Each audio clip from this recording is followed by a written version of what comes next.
जाऊया पुढच्या बातमीकडे। बातमी ठाण्यामध्ये खोपट परिसरातल्या एका इमारतीला आग लागली आहे। यामध्ये इलेक्ट्रिसिटीचे 20 मीटर जळून खाक झालेत। इमारतीच्या तळ मजल्यावरच्या मीटर रूमला आग लागून ही दुर्घटना घडली आहे। ठाण्यामधून ही मोठी बातमी येते।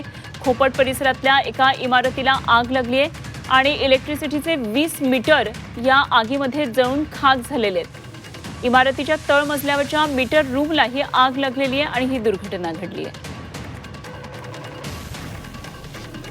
या आगीच्या दुर्घटनेविषयी आणखी सविस्तर तपशील आपल्याला पुढच्या काही काळामध्ये मिळतील। यामध्ये स्पष्टता येईल आग नेमकी कशामुळे लागली, कशी लागली आहे। 20 इलेक्ट्रिसिटीचे मीटर जळून खाक झालेले आहेत आणि आगीच्या लोड आपल्याला या ठिकाणी पाहायला मिळतात। तळमजल्यावर मीटर रूम होती आणि या मीटर रूममध्ये आग लागलेली आहे। खोपट परिसरातल्या इमारतीमध्ये तळमजल्यावरच्या मीटर रूमला ही आग लागली आहे।